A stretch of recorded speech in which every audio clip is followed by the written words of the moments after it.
هغه درد چې نن یې وزغمې، سبا د یو لوی طاقت جوړېدلی شي. که همدا نن دې مشکلاتو راګیر کړی، سختو تکالیفو او دردونو راګیر کړی، او دا سترګې دې د اوښکو ډکې دي، ته څه وایې چې دا ستا سبا یو لوی طاقت نشي جوړېدلی؟ نو که باور وکړې، تر ټولو یو لوی طاقت هم ستا دا دردونه، دا تکالیف یوه ورځ جوړېدلی شي.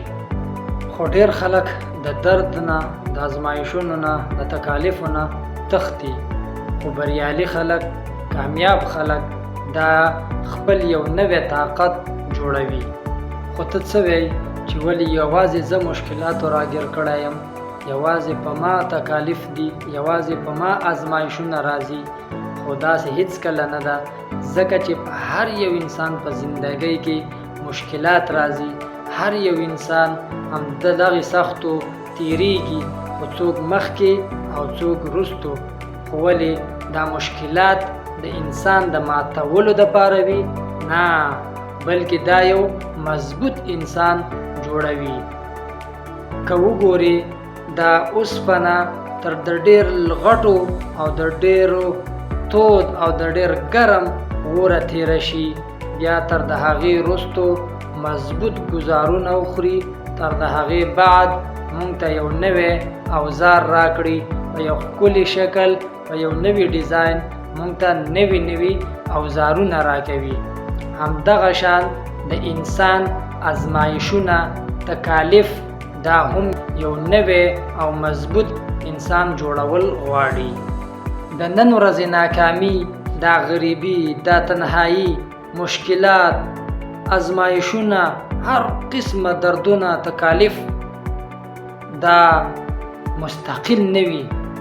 که انسان همت ونه بایلي، نو دا مشکلات، دا سختي، دا د انسان یو مضبوط بنیاد جوړولی شي.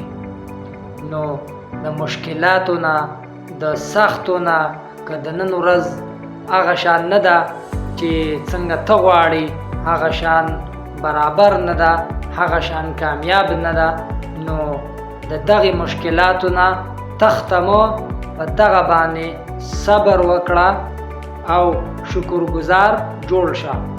او په یاد ولره، الله تعالی هیڅ قسمه درد د انسان د بې حکمتۍ دپاره نه رالیږي.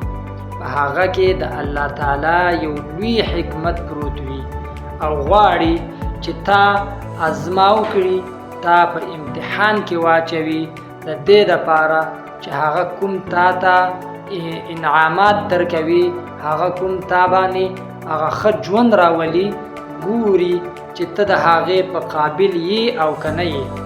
نو هم که په دغه سختو، په دغه نارمل ورځو، په دغه مشکلاتو دې صبر وکړو او د الله نه پې راضي وي، او هم په دغه امتحاناتو کې پاس شوي، نو لرې نه ده چې الله تعالی به تا ته هغه نعمتونه درکړي، هغه ورځ به د باندې راولي د کوم چې تا سوچ هم نه وي کړی.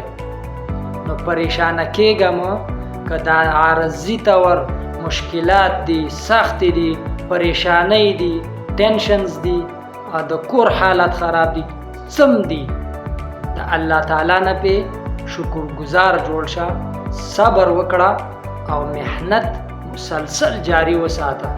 نو څنګه چې درته وویل، لرې نه ده چې هغه ورځ به ومومي د کومې چې تا سوچ هم نه وي کړی. نو که دا ویډیو درته ښه لګېدلی وي، نو د خپلو ملګرو سره یې شیر کړئ، لایک ورکړئ، او همداسې معلوماتي ویډیوګانو لپاره زموږ چینل در سره سبسکرایب کړئ. نو ملاویږو به انشاءالله په بله ویډیو کې، د هغې پورې ما ته راکړئ اجازت. د الله په امان.